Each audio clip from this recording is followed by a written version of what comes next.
They say a picture is worth 1,000 words, but last night, one moment on the court spoke louder than anything we've seen all season. Caitlin Clark didn't just watch Sophie Cunningham get body slammed with 0 calls, she erupted, pointing straight at the official like she was exposing a robbery in broad daylight. This wasn't your average missed whistle. This was a full-blown officiating meltdown that left every fan, player, and commentator asking the same question: what on earth is going on in the WNBA?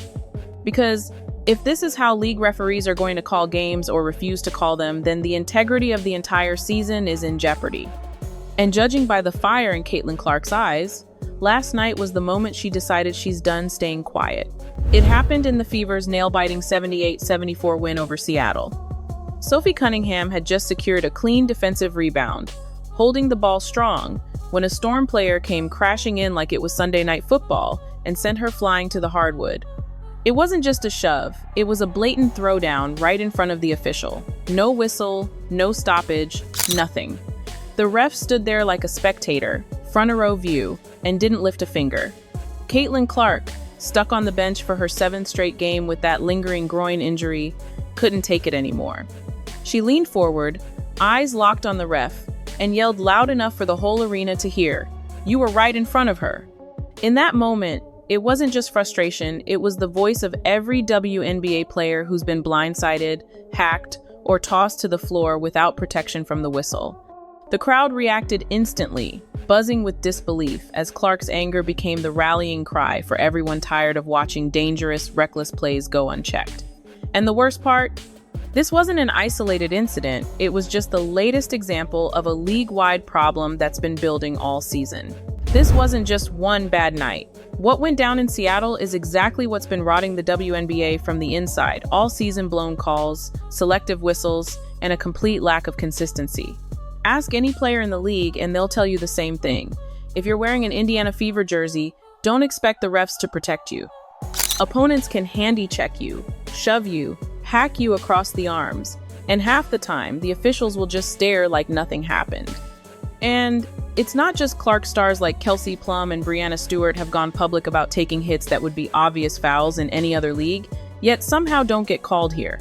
Coaches? They can't say much without getting fined. Players? They're fined for even joking about officiating on social media. Just ask Sophie Cunningham, who got slapped with a $500 fine for making a lighthearted TikTok about the refs. Meanwhile, these same refs are letting actual full E-contact takedowns slide in live games. The message from the league is loud and clear.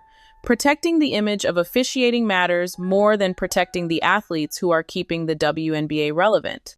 And after last night, Caitlin Clark's outrage has become the face of that fight.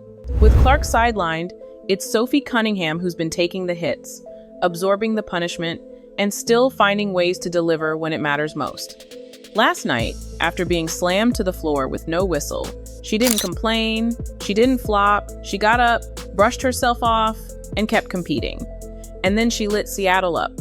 5 of 6 from the field, 4 of 5 from deep, 17 points total. And here's the kicker, she was the only Indiana Fever player to hit a single three-pointer all night. Without her, this game is a loss, period. But this isn't some random hot streak. Ever since that viral moment where she went toe-to-toe with Connecticut to defend Clark during that ugly brawl, Sophie's confidence has skyrocketed. She's turned from a role player into a genuine scoring weapon, the blonde bomber ready to detonate at any moment.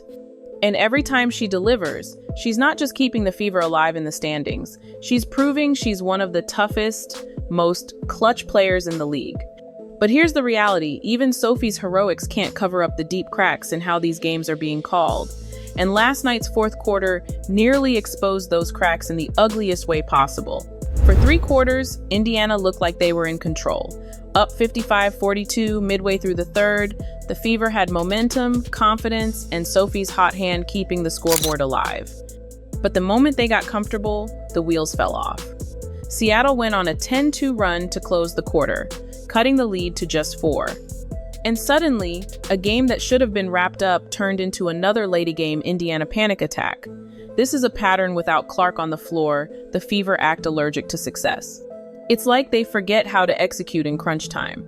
The fourth quarter became pure chaos. Missed assignments, blown box outs, bad shot selection, all of it fueled Seattle's comeback. The Storm clawed within a single point at 73-72 with just over 3 minutes left. Fever fans were holding their breath, fully expecting another meltdown. And honestly, it almost happened. The offense froze, the defense sagged, and the refs weren't stopping runs with obvious whistles. It took a personal takeover from Aaliyah Boston just to keep this game from turning into a complete disaster.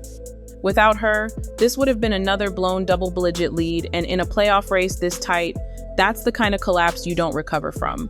When everything was falling apart, Aaliyah Boston decided she wasn't going to let Seattle steal this one.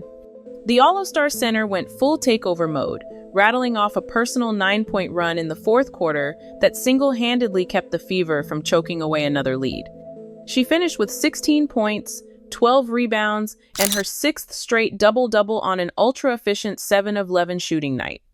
This wasn't just stat padding, it was the difference between winning and losing.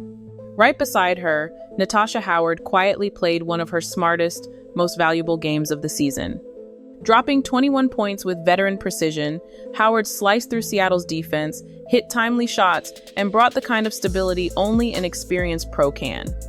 While the offense stalled and the young players looked rattled, Howard stayed calm, stayed locked in, and kept the Fever anchored in the fight. Between Boston's dominance in the paint and Howard's steady veteran leadership, Indiana found just enough composure to weather Seattle's storm. Without those two, Sophie's 17-point gem would have been wasted, and this win would be another ugly mark in the what went wrong column.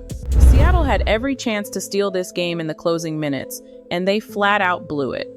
The Storm got open looks, they got second chances, they even got a clean look to tie it at the buzzer, but every opportunity slipped through their fingers.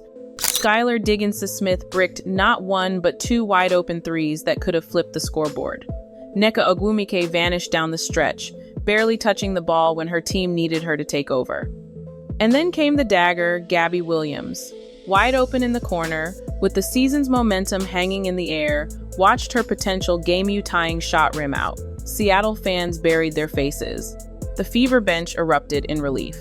And just like that, the Storm dropped their 3rd home loss in 4 games, putting themselves in dangerous territory in a brutally tight Western Conference playoff race. With home court advantage and postseason positioning on the line, you can't afford to crumble in crunch time, but that's exactly what Seattle keeps doing. They're running out of games, and more importantly, they're running out of excuses. For Indiana, this wasn't just another win, it was a statement. 5 straight victories without Caitlin Clark, now sitting 17-12 and holding tiebreakers over both Seattle and Las Vegas. They've gone 9-7 without their superstar, proving they're deeper, tougher, and far more resilient than anyone thought back when Clark went down.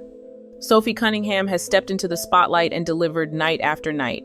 Aaliyah Boston has rediscovered her dominant self. Natasha Howard is the steady veteran every playoff team needs. This is a team that refuses to fold. But as impressive as this run is, it's been overshadowed by the same ugly storyline: officiating. Sophie getting thrown to the floor without a whistle. Clark screaming from the bench. Coaches muzzled by fines. Players paying penalties for jokes while dangerous hits go unchecked. This isn't just bad refereeing, it's a credibility crisis. Fans are here. Arenas are full. The league has more eyes on it than ever before. But if games feel unfair, unsafe, and inconsistently called, all that momentum could vanish in a heartbeat. The WNBA has a choice: protect its stars and call the game the right way, or keep watching its biggest names get battered while the officials become the story. The Fever are doing everything they can to fight through it, but they shouldn't have to beat the other team and the whistle every single night. The players have done their job. Now it's time for the league to do theirs.